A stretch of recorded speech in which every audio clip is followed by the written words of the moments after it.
Certainly.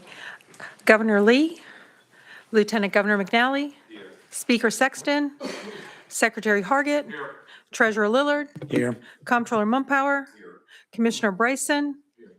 We have a quorum with Governor Lee and Speaker Sexton as absent.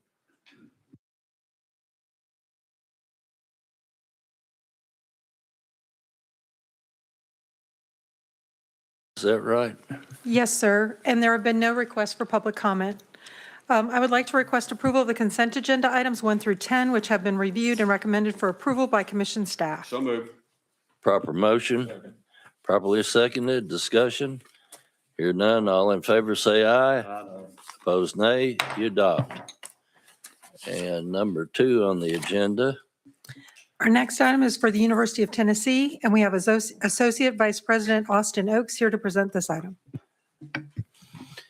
Professor Oakes, glad to have you with us. Good morning.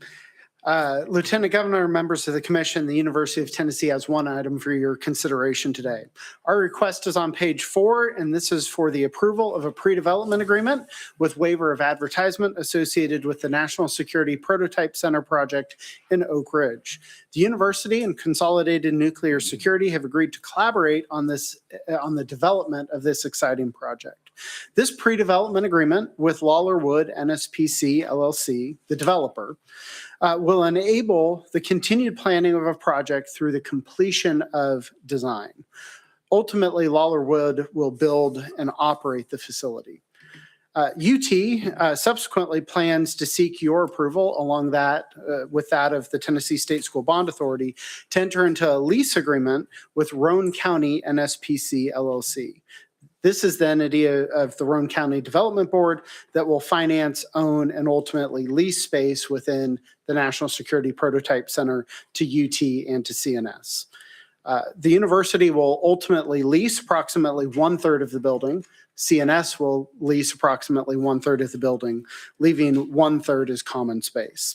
The university's base rent in the ultimate agreement will cover 100% of the debt service required to construct the building. We request your approval and are happy to address any questions. I'll move approval. Second. That's proper motion, properly seconded, discussion. May I? Yes. Thank you, Mr. Chair. So it's a 20-year lease. Yes, sir. Do we anticipate that the 20-year lease will be fully paid off? Y'all got that amortized out to be able to do that? Yes, sir. We plan to have a bank loan that will be a 20-year loan with a 20-year amortization. Okay, fantastic. And so it's exciting. I know that UT and Oak Ridge are both becoming very prominent leaders in this field. Any speculation? Do we think more startups will come to the area as a result of this investment? I think these investments are certainly driving at continuing to make Tennessee a leader in nuclear security and the like. And this is a key area of investment for us to pursue. Well, thank you. This has been a subject of conversation whenever the rest of us have been up in New York City, visit with the credit ratings agencies and talking about our leadership role. I know the governor is very proud of it as well. So thank you. Further discussion? I see none. All in favor say aye. Aye. Opposed nay. You adopt. Thank you. Our next item is for the Tennessee Board of Regents, and we have Executive Director Dick Tracy here to present this item. Good morning, Governor, members. Good morning. Our item is for the approval of revision in the project scope, budget funding, in the early design phase as recommended by the state architect as presented by Bauer Askew for the Sumner County campus expansion and renovation at the Tennessee College of Applied Technology at Nashville. Mr. Chairman, please recognize President Nathan Garrett in the audience and Mr. Gary Askew from Bauer Askew Architecture to present the project.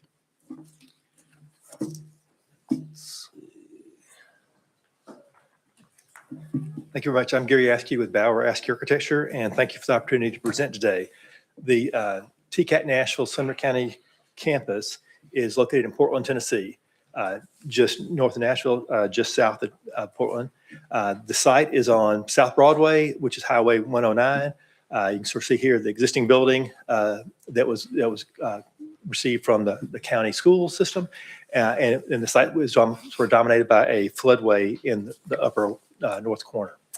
The project will be built in 2 phases. The Phase 1 building in the back will be built, and all the occupants in the existing building move to that building, and then the existing building torn down and the Phase 2 portion built in the front of the site. The building is organized along a central spine that is on access to the front entry to the site off 109. And the front building on the left in the west is a two-story building. The blue spaces shown are cosmetology labs. The pink is an administrative suite. And the green area is the county healthcare clinic, which is operated by the county school system. Progressing east, this sort of the central building has two TCAT labs or TCAT shops, industrial maintenance and HVAC. In the back building, the Phase 1 building portion has automotive, 4 labs, automotive, welding, machine tool, and industrial electricity. We'll show you sort of 4 perspectives as you sort of the walk through the building. The front entry, this is looking at the front entry back towards Highway 109 with administrative suite on the right. Turning around, looking back east is the rest of the student commons area. This building is steel frame, 2-story building is steel frame with metal stud and chipboard wall construction, ACT ceilings with some wood detailing at the commons areas, and primarily LVT flooring. As you transition towards east, in the connector area is a single-loaded corridor with shops on the right and parking on the left, sort of a parking courtyard. And then the automotive shop is sort of indicative of the rest of the shops with CMU load-bearing block construction, exposed ceilings with bar joist and metal deck, acoustical metal deck, and then concrete floors. The second floor, the only second floor piece, has a technology base. The 2 larger blue areas are CIT and CAD with a multipurpose space in the upper corner, and then the red spaces are general classrooms. The building, the front perspective, this is the front perspective from Highway 109 as you look into the site, sort of the entry area to the site. The building has a sort of 2-story presence with a large porch in the front to heighten this presence. The primary materials are this gray brick with a stone detailing and curtain wall glazing.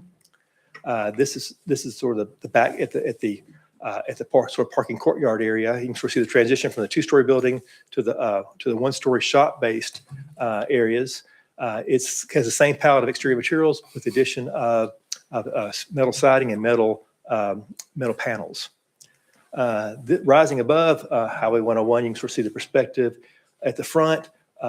It's sort of in context with the existing middle school to the south. And then on the opposite end, looking back towards 109, you can sort of see the shop buildings in the foreground, the sort of 6 areas rising up above the supporting spaces around them.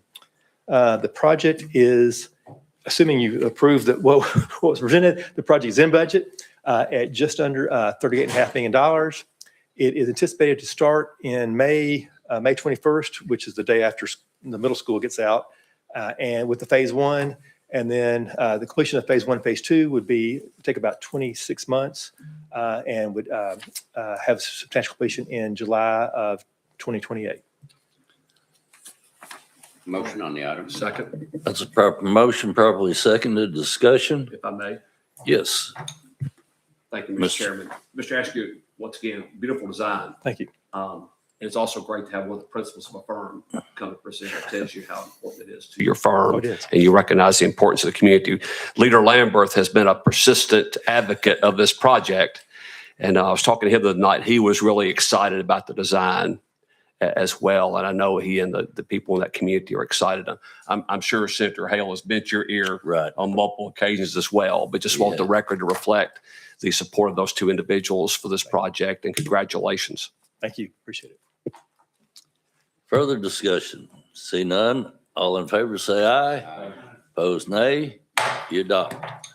Next item, Ms. Ann. Certainly, our next item is for the Tennessee State Veterans Home Board, and we have General Counsel Warren Jasper here to present this item.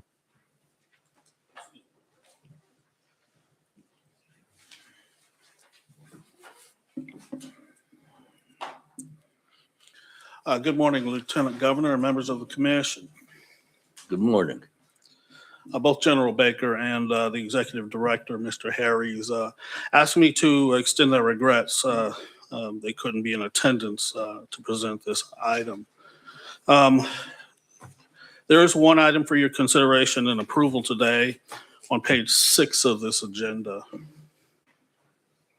The West Tennessee Veterans Nursing Home Project is close to completing a 126-bed intermediate and skilled nursing facility for the veterans of Tennessee. The original SBC approval for the pre-planning portion of work was on August 21st in 2014. The state and gift contributions allowed the planning and design work to continue while we awaited notification on the federal award. Additional state appropriations as well as the federal funding were added to this project at the December 20th, 2021 SBC meeting, with the subsequent guaranteed maximum price contract awarded on January 18th, 2022. The original substantial completion date for this project was October 21st, 2024, but the project experienced delays with bringing water services to the site in coordination with Memphis Gas, Light, and Water. This delay pushed the original substantial completion date to June 21st, 2025. Since then, the project has experienced additional delays, primarily due to compliance discrepancies between Tosha and Shelby County, as well as employee transitions, both on the contractor and on the state side. This requested action will correct the compliance discrepancies and then anticipate the substantial completion to occur on May 14th, 2026. But primarily due to a 15-week lead time needed for new generator parts, with the facility being available to be open by September. Thus, we seek your approval of a revision in funding, and the work will complete the project. Any questions? Motion on the item. That's a proper motion, properly second. Question.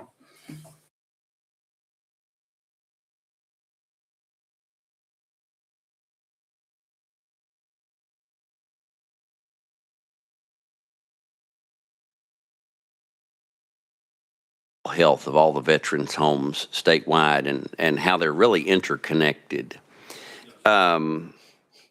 So again,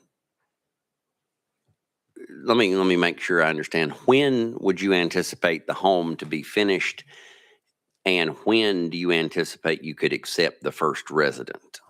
Well, we will accept the home when it's finished, depending on, what the substantial completion. But we anticipate opening the home in July of this year. So I'm not sure I understand. So let me ask again. When will the home be finished? Mhm. And then when would you be ready to accept the first patient? July of this year.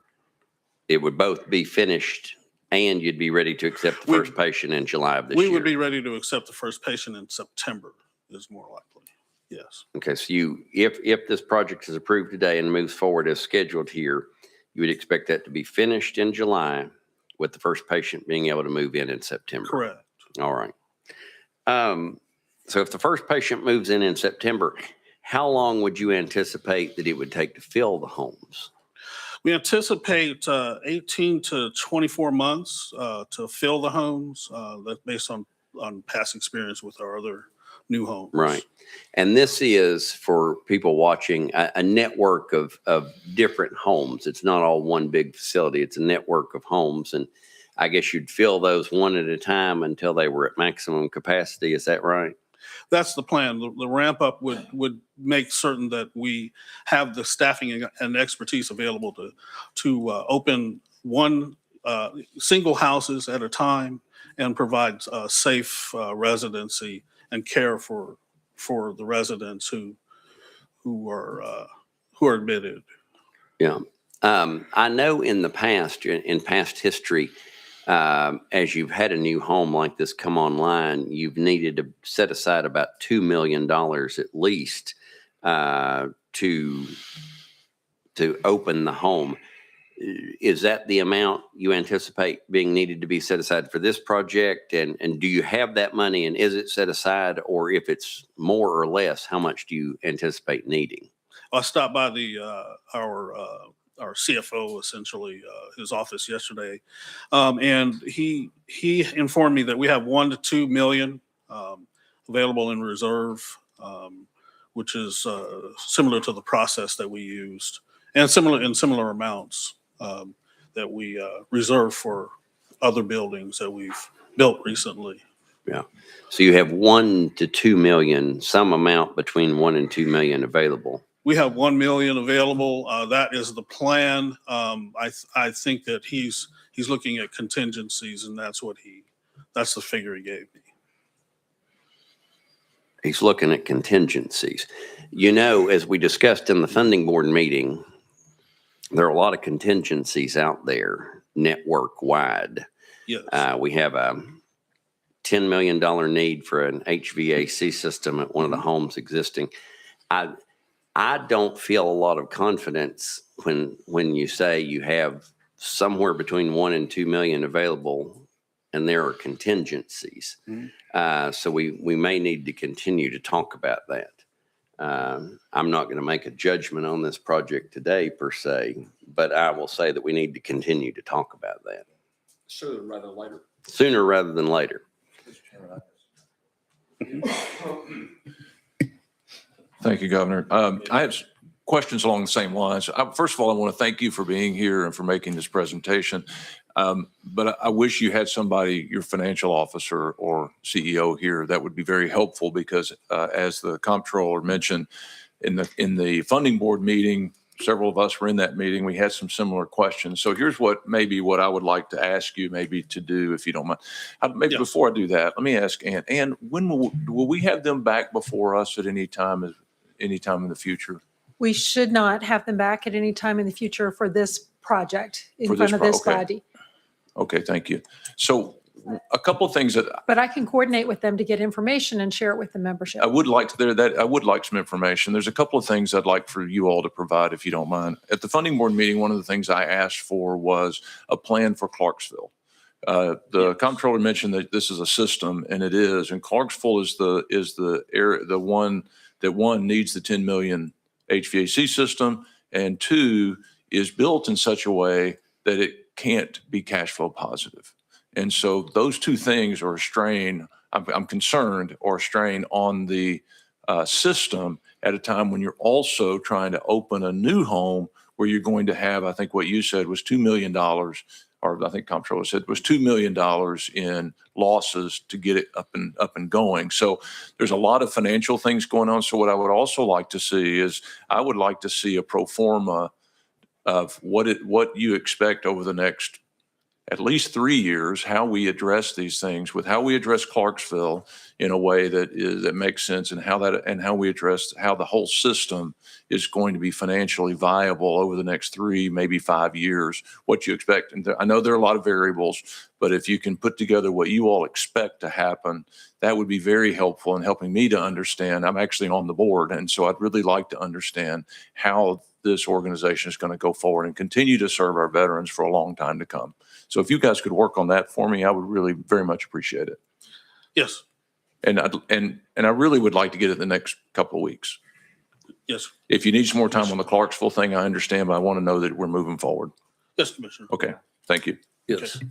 Thank you, Mr. Chairman. Secretary? Thank you, Mr. Chairman. So, Ms. Ann, there's nothing to prevent us from asking them to come back even and putting something on the agenda, even though there's not a project they're seeking approval for at that time.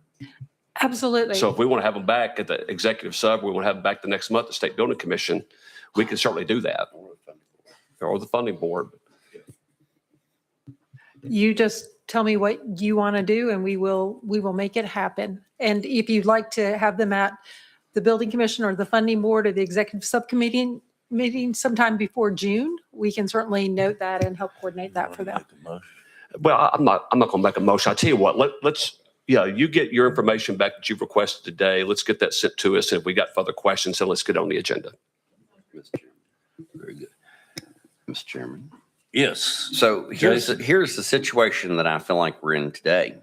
I mean, I feel like we're in a fait accompli to a degree, a trap of some sort that we really have to approve this today because this system of homes is interconnected in such a way that there are other homes depending on this one moving forward. But at the same point in time, I feel like the ground is very shaky financially for this system of veterans homes.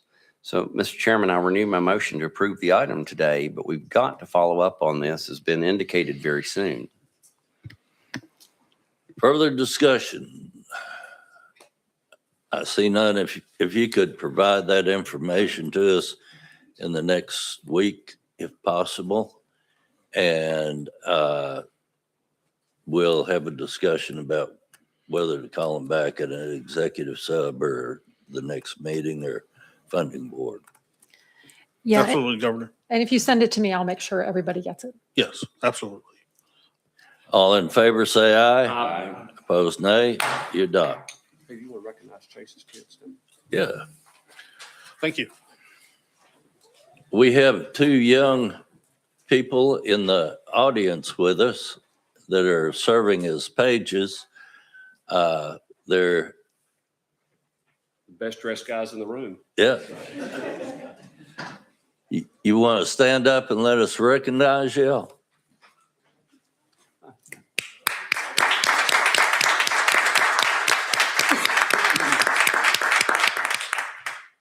They're children of Chase Johnson, but glad to have you with us. The next item, Next, I'd like to request approval of the minutes of the State Building Commission meeting, which was held on February 12th, 2026. Motion on the item. Second. that's a proper motion, properly seconded. Any additions or corrections? See none, all in favor, say aye. Opposed, nay. You adopt. Next item. Next, I have a number of report items that were approved by the Office of the State Okay. Architect in accordance with the SBC bylaws, policies, and procedures. These include 5 change orders, 1 bid withdrawal, 3 capital projects with a total project cost between $100,000 and $1 million, 2 alternative delivery methods, 1 revision in total project budget for a capital project, a reduction in that budget, 3 master plan amendments, 1 acquisition of land in fee or easement. And I would also like to report 1 designer additional service request as submitted by Stream, the quarterly status report of the current projects in the transportation improvement programs, and the annual report of the facilities revolving fund. Those are report items. I'll deem those reports received. Next item. We have no further business for the commission.